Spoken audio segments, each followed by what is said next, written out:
বাড়ি নির্মাণের কথা ভাবছেন?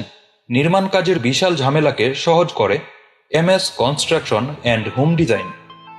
আমাদের নিজস্ব ইঞ্জিনিয়ারের সার্বিক তত্ত্বাবধানে সুদক্ষ মিস্ত্রি দ্বারা আপনার স্বপ্নের বাড়ি নির্মাণ করতে পারেন।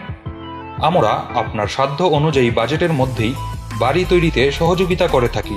বাড়ি নির্মাণের শুরুতেই সঠিক পরিকল্পনা প্রণয়ন, পরিকল্পনা অনুযায়ী আপনার জমির সয়েল টেস্ট, দক্ষ আর্কিটেক্টের মাধ্যমে বাড়ির নকশা তৈরি করা, সার্ভেয়ারের মাধ্যমে ডিজিটাল ভূমি জরিপ করা, structure design, architect design, electrical design সহ যাবতীয় সকল কাজ আমাদের দক্ষ ইঞ্জিনিয়ারের সার্বিক তত্ত্বাবধানে পরিচালিত হয়। আপনার স্বপ্নের বাড়ি নির্মাণে শুরু থেকে শেষ পর্যন্ত আমরা থাকব আপনার পাশে। নির্মাণ কাজে কখনো ঝুঁকি নেবেন না। ছোট বড় যে কোনো বাড়ি নির্মাণে আমাদের ইঞ্জিনিয়ারের সাথে পরামর্শ করুন। MS construction and home design, স্বপ্নের বাড়ি নির্মাণে আপনার সহযোগী।